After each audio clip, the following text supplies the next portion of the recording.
Assalamualaikum and good evening. I am from El-Zahra Binti Ismail, your news reader for today, and welcome to our special report on the growing trend of value-based intermediation, or VBI, in Islamic finance. Tonight, we delve into the challenges of implementation and standardization, as well as market and stakeholder acceptance. We will also highlight real-world examples from Bank Negara Malaysia and the Islamic Bank to see how these institutions are leading the way.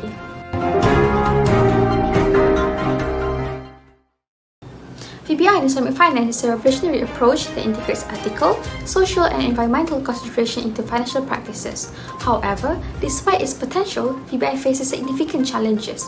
Let's first look at the issue of implementation and standardization.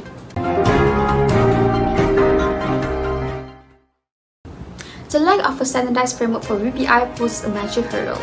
Different Islamic financial institutions have varied interpretation of Sharia principles, leading to inconsistent practices. This fragmentation can undermine the credibility of VBI initiatives.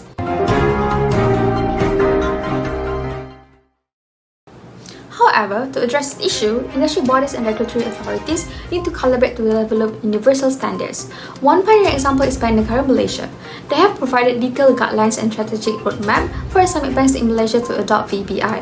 This roadmap includes principles, performance measures, and governance framework that ensure consistent implementation across the board. This initiative by Bank Negara Malaysia serves as a model for other countries aiming to standardize VBI practices.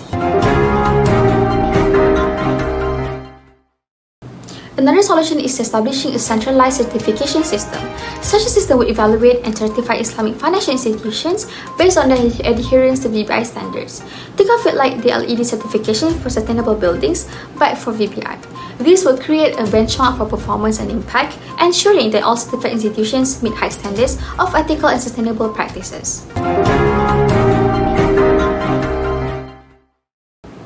Now, let's turn our attention to the second major issue. Awareness and education are critical for the acceptance of VBI.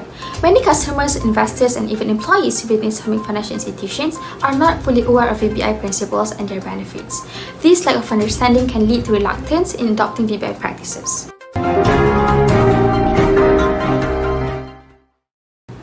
To overcome the second issue, education campaigns are essential to bridge this knowledge gap. A prime example is Dubai Islamic Bank, which has been proactive in raising awareness about VBI.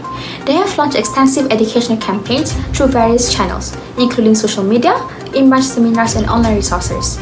These efforts are designed to educate their customers and the broader community about the benefits of VBI, highlighting real-life success stories and positive impacts on society and the environment.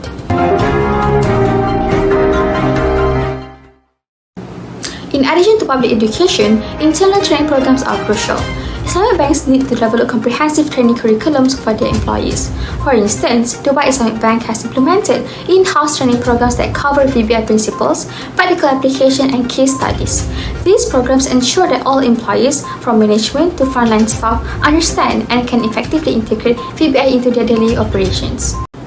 In summary, the challenges of implementing and standardizing VBI as well as gaining market and stakeholder acceptance are significant but not insurmountable. Through the efforts of institutions like Bank Negara Malaysia and Dubai Islamic Bank, we see promising steps towards a more ethical and sustainable financial future.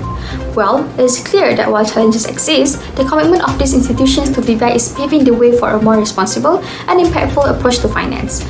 That's all for today's news. This is from El-Zahra Binti Ismail, signing off.